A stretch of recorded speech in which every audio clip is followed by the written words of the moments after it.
Indiranagar Rupadevi Pada number 2 road number 3334 मशिदीजवळ Wagle street Thane येथे शासकीय भूखंडावरती नवाबी इंतजामिया कमिटीने बांधलेल्या मदरसा आणि मशिदीचं बेकायदेशीरपणे विस्तारीकरण करण्यात येत आहे। या विस्तारीकरणाच्या नादामध्ये येथील नागरिकांची वहिवाटच बंद करण्यात आलेली आहे। या संदर्भात स्थानिक नागरिक रवींद्र गुप्ता हे 2022 पासून तक्रार करूनही कारवाई करण्यात येत नसल्याने शेवटी त्यांनी उपाय म्हणून गुप्ता यांनी आपल्या कुटुंबियासह थेट ठाणे महानगरपालिकेसमोरच बेमुदत उपोषण सुरू केले आहे। विशेष म्हणजे या उपोषणाने कायदा सुव्यवस्थेचा प्रश्न निर्माण होईल असा दावा करत श्रीनगर पोलिसांनी गुप्ता यांच्यावरती कारवाई करण्याचा इशारा दिला आहे। त्यामुळे परिसरामध्ये संताप व्यक्त केला जातोय। इंदिरानगर वागळे इस्टेट परिसरामध्ये शासकीय भूखंडावरती अशा प्रकारे एक धार्मिक स्थळ बांधण्यात आलेली आहेत। ही मशीद अनेक वर्षांपासून या ठिकाणी आहेत। अत्यंत छोट्या खाणी असलेली ही मशीद आता विस्तारित करण्यात आलेली आहे। या मशिदीच्या मागील भागामध्ये एक मोठा शासकीय भूखंड आहे। या ठिकाणी सूफी मोहम्मद अहमद शेख यांनी मशीद बांधली होती।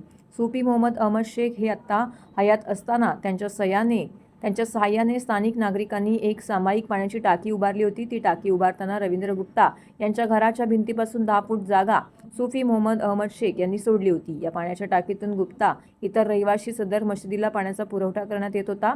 मात्र सूफी मोहम्मद अहमद शेख याचं निधन झाल्यानंतर नवाबी इंतजामिया कमिटीने मशिदीचा ताबा घेतलाय। हा ताबा घेतल्यानंतर कमिटीने बेकायदेशीरपणे विस्तारीकरण सुरू केलंय। हे विस्तारीकरण करत असताना मशिदीच्या आजूबाजूला व्यावसायिक गाळ्यांची उभारणी केली होती।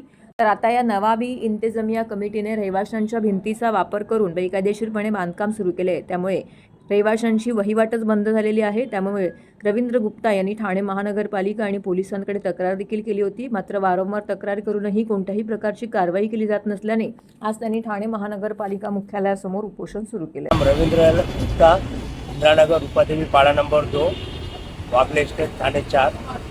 मेरा सच्ची प्रॉब्लम क्या है कि मेरे घर के बाजू में मस्जिद छोटी सी थी, अभी वो बहुत बड़ी बना रहे हैं और मेरे यहाँ एक गेट बना दिया है उन्होंने और सीढ़ी लगा दी है और पीछे उन्होंने टॉयलेट बना दिया है। उसका स्मेल आ रहा है मेरे घर में और पीछे से उन्होंने पूरा गली में बहुत बड़ा दीवार उन्होंने बना दिया है।